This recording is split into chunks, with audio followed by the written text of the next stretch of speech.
I posted one TikTok per day for 30 days, and here's what I learned. First of all, if you're new here, hi there, my name is Brock Johnson, and I want to ask you to consider subscribing if you're interested in growing your social media following or making money online. And let me preface these 7 lessons that I learned by saying that at the time of posting these 30 TikToks, I already had about 300,000 followers on TikTok, but here's the problem. The majority of those followers followed me for funny, silly, goofy, dancing content that I posted way back in 2018 and 2019. That was when I originally blew up on TikTok, and so I did this experiment as a way to see if I could reignite my TikTok and bring my followers back. The first thing I learned is that the quantity of posts made on TikTok, or maybe the expectation for the quantity of posts made, is higher than maybe any other social media platform. Here on YouTube, you're expecting at most 1 video a day, but even that would be quite a bit. On TikTok, they expect multiple posts every single day, and the algorithm really rewards you for posting that much. And because of this lesson, the tip that I would give is to create multiple versions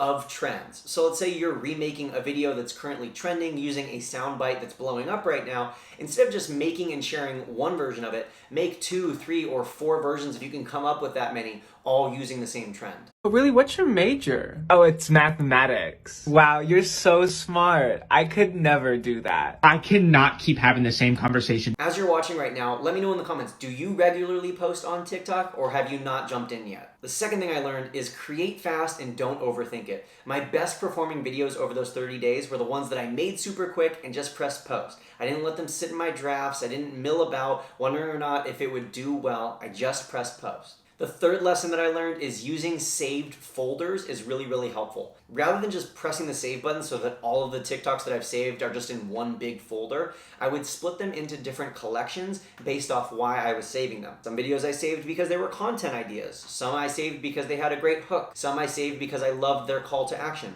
I saved videos for different reasons and I categorized them so it would be easier to find in the future. The fourth lesson that I learned over my 30 days is that quality matters, but it's quantity that allows you to get to that level of quality. So during my first few days of this challenge, my quality of video wasn't that great. But by the end of the 30 days, my quality had significantly improved, and that was because I had 30 days of practice. So the more you post, the better at posting you get. The fifth lesson that I learned is related to hashtags, and that is that hashtags matter on TikTok, and the hashtags that you're using should be super specific to the video. During my 30 days, I was ideally looking for hashtags that had less than 5 million other posts made previously using that hashtag. That way, they weren't too big that my content just kind of got lost in the wash and I could still be found, but they were still large enough that people were actually searching for these terms. And a big part of that was using hashtags that really specifically relate to the video.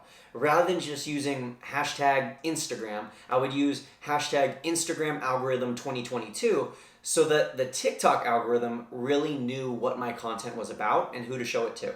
The sixth lesson learned, and this was probably the most surprising one, was that original long-form content is actually performing best over on TikTok. Rather than a 7-second soundbite that's trending and going viral, I started to create some longer form videos. And a lot of these I would share on Instagram Reels as well. And when I shared them on TikTok, they did better. People seem to really stay engaged, and TikTok seems to be pushing those longer form videos with my own spoken audio out to more people. And then the final lesson that I learned, and this is probably the most important lesson of all 7, is that sticking to a niche matters. Like I said earlier, I grew 300,000 followers who didn't really care what my niche was. I grew 300,000 followers who wanted me to do one thing, which was dancing, and now they all still follow me, but that's not what I do.